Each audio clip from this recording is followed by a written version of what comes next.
உங்களுக்கு காலை உணவுல உங்களுக்கு பிடிச்சது எது சார்? எந்த டிஃபனுக்கான இந்த இன்னைக்கு இது இருக்குமா அப்படின்னு எதுக்காக வெயிட் பண்ணுவீங்க சார்? சேமியாவுக்கு. சேமியா? சேமியாக்கு இப்படி ஒரு ஃபேன் இருக்கும் நீங்க யாராவது நினைச்சு பாத்தீங்களா? சேமியா உப்புமா வந்து ஒரு ஸ்டார் பிரேக்ஃபாஸ்ட் ஐட்டமா இவங்களோட இதுலயே. கரெக்டா மேடம்? கரெக்டா? சேமியா இங்க யாருக்கெல்லாம் பிடிக்கும்? கை தூடுங்க. ஐயோ எதையாவும் சேமியாவை பார்த்தா நானே வாங்கி சாப்பிடலாம் போல இருக்கு. ஓகே, நீங்க சொல்லுங்க, வேற என்ன சொல்லணும் உங்களுக்கு? என் அப்பா அம்மா 2 பேருமே 5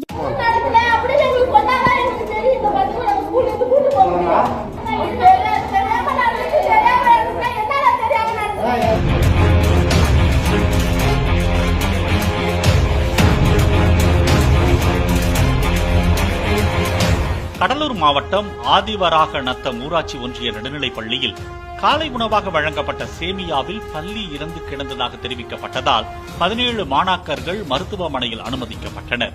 மாணவரின் தட்டில் கிடந்த பல்லியை சமையலர் தூக்கி வெளியே வீசியதோடு உரிய சிகிச்சை அளிக்க நடவடிக்கை எடுக்கவில்லை என கூறப்படுகிறது. இந்த தகவல் தெரிந்து பெற்றோர் பள்ளிக்கு வந்து வாக்கு